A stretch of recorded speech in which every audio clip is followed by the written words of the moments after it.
Resentments and scars and burdens of what happened to us yesterday. Do we really believe we can make the future better for ourselves and others or not? Simple, basic choices of which many of us are not aware as we make them. I think about the mother I met in Africa, getting up every day and working simply 1/4 acre of land with nothing but hand tools with us today. And looking at all this, there he is.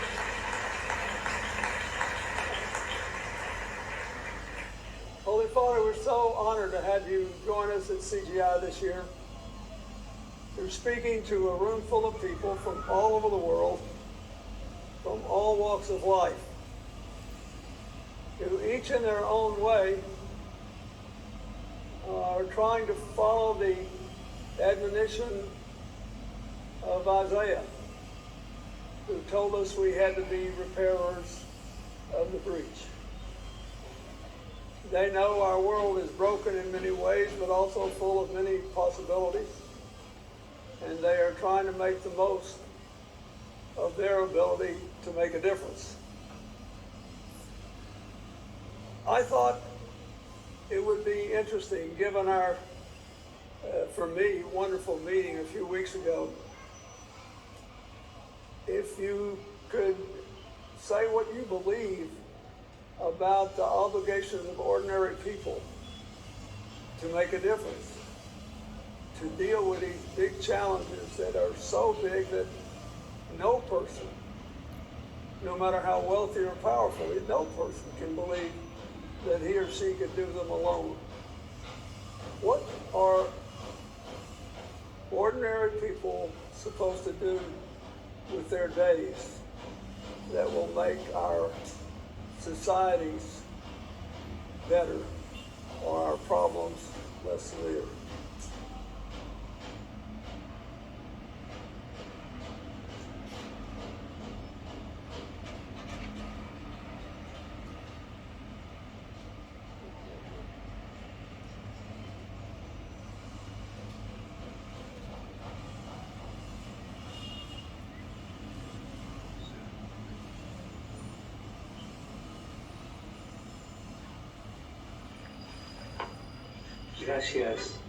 Thank you, Mr. President, for inviting me to your meeting. Thank you very much. It is important to spread a culture of encounter, a culture of dialogue, a culture of listening and of understanding.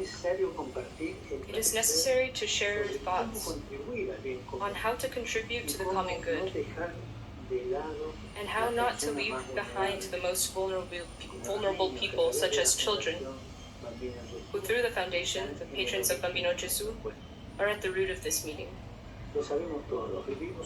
We all know it. We are living through a changing epoch. Only together can we emerge from it better. Together. Only together can we heal the world from the globalization of indifference. You, Mr. President, have listed the many challenges of our time: climate change, humanitarian crises affecting migrants and refugees, and childcare, and many others. I would add to these the wind of war that blows around the world, fueling with the spirit of war what I have repeatedly called the Third World War fought piecemeal. We are in need of a great and shared assumption of responsibility. No challenge is too great if we meet it starting with personal conversion, the personal conversion of each of us, the personal contribution that each of us can make to solve it, and from an awareness of what it is that makes us part of one destiny. No challenge can be overcome alone. Not alone, only together. Sisters and brothers, children of God. This is why I always encourage, and I want to do so here as well, all women and men of goodwill, not to give up in the face of difficulties. Difficulties are part of life, and the best way to deal with them is to always seek the common good, never alone, always together. Difficulties can bring out the best or the worst in us. Therein lies our challenge. Fighting selfishness, narcissism, division with generosity and humility. Better unity than conflict. It is time to find the path of peace, the change for fraternity.